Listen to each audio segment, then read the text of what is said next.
Good morning, ladies and gentlemen. Today is a bit of a sad day. It's time for me to finally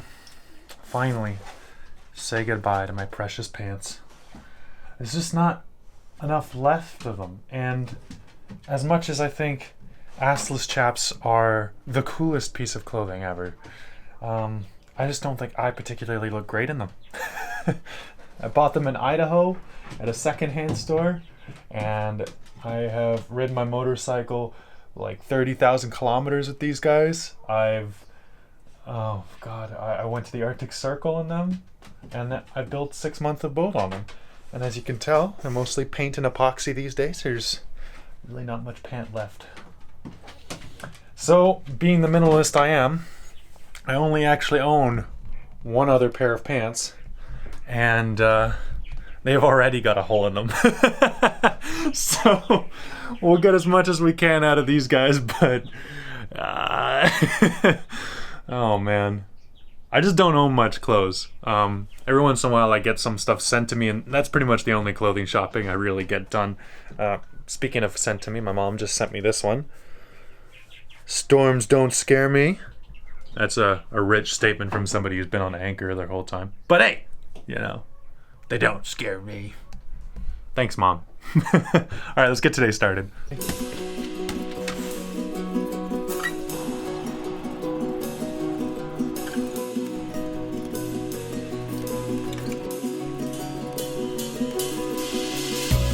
Well, the epoxy is set in super strong. It's secured faster than the other stuff I was using before, which is nice because that brown stuff, you remember this brown stuff, it took like 2 days to become really hard. This is, I would say you could probably sand this already. It's only been less than 24 hours. Yeah, it's kicking ass, man. I like this stuff.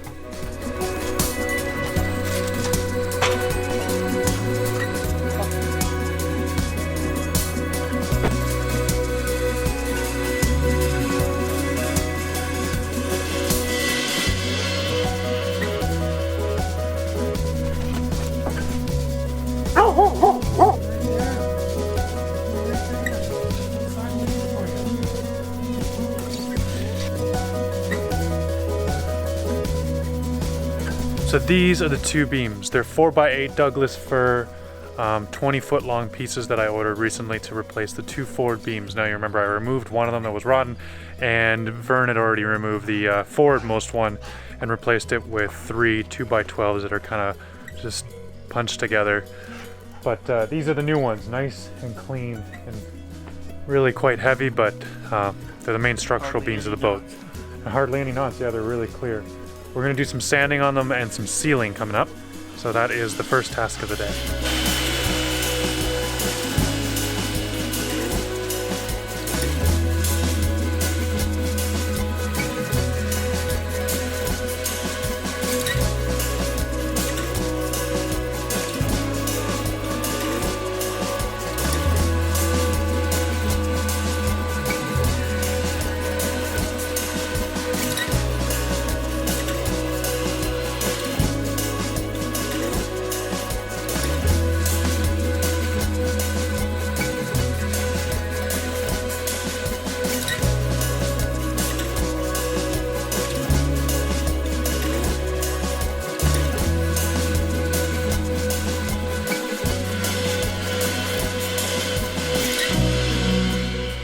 Alright, so I've sanded and done up the first one, and it is so nice already, just with the routing, a little bit of sanding.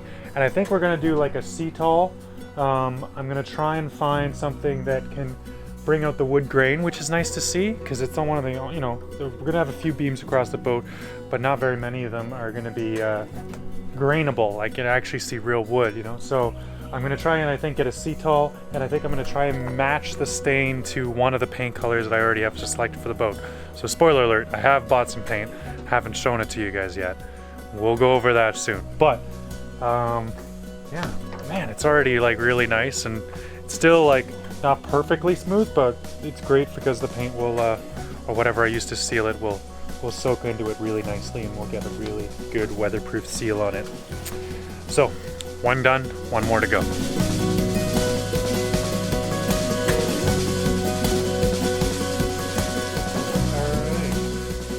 All right, next up on the chopping block are the rudders. These are the original rudders of the boat, but as you can see, they're a little bit worse for wear. Nothing, a little sanding and epoxy and paint and sweat and grime and probably a few hours of work can't fix, so let's get to it.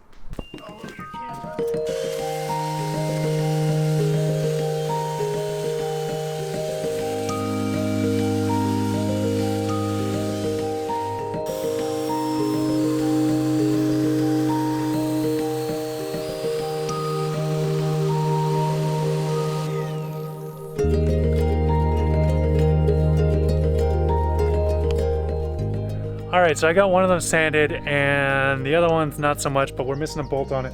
I sent it over to Vern. He's looking through his massive inventory for a matching bolt to that. I want to get something bronze and it's nice and skookum, as he likes to say. But I'm not too worried about those braces. They're real solid. They haven't moved at all. I'm just going to do a fairing coat of epoxy, I think. I was going to do another coat of cloth, but it's really thick. So I think I'll only do cloth on the rotting section of wood on the other one. Replace the rotting wood, do cloth over it, then do the fairing coat on that one. I can go straight to the fairing coat on the first one, and I can do all of that on my boat. So I'm gonna haul them back out to my boat, and from there, yeah, we can work on that. But for now, there's one more thing I want to cover here while I'm still at Vern's place.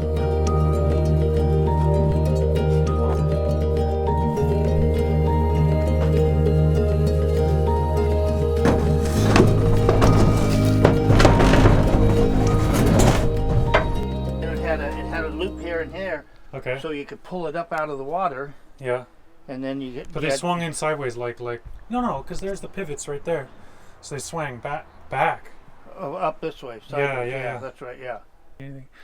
All right. So these are the original legs for the I guess the big diesel engine pumped a big hydraulic pump, and the hydraulic pump went down. That's why you see three: one for forward, one for reverse, and one for return. But I really like the props.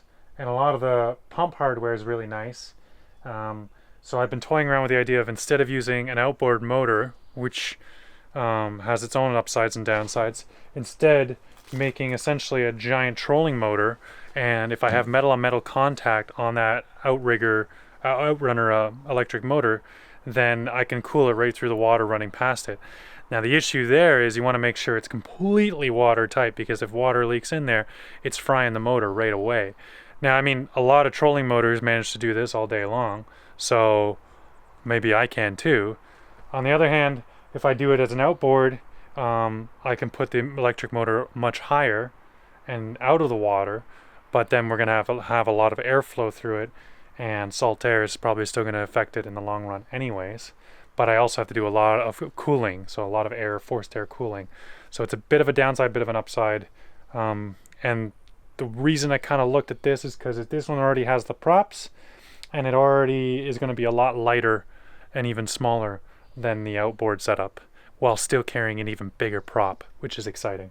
So just eyeing it up. I want to see if it's possible for me to make like maybe a stainless housing for my outrunner motor and cool it all with just the water running by. And that way it would only be about 5 inches wide, be a lot slicker, run through the water a lot faster.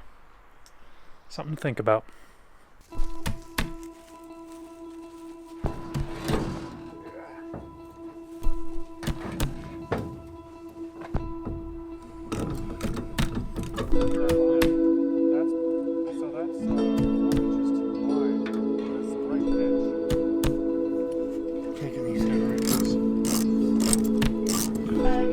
Joint popper or something? Whatever.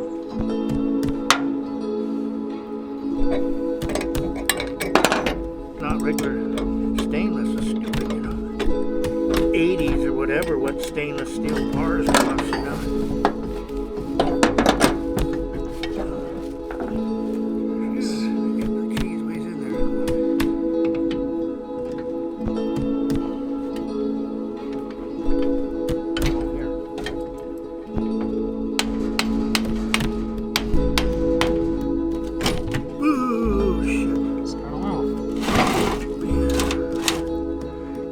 My truck.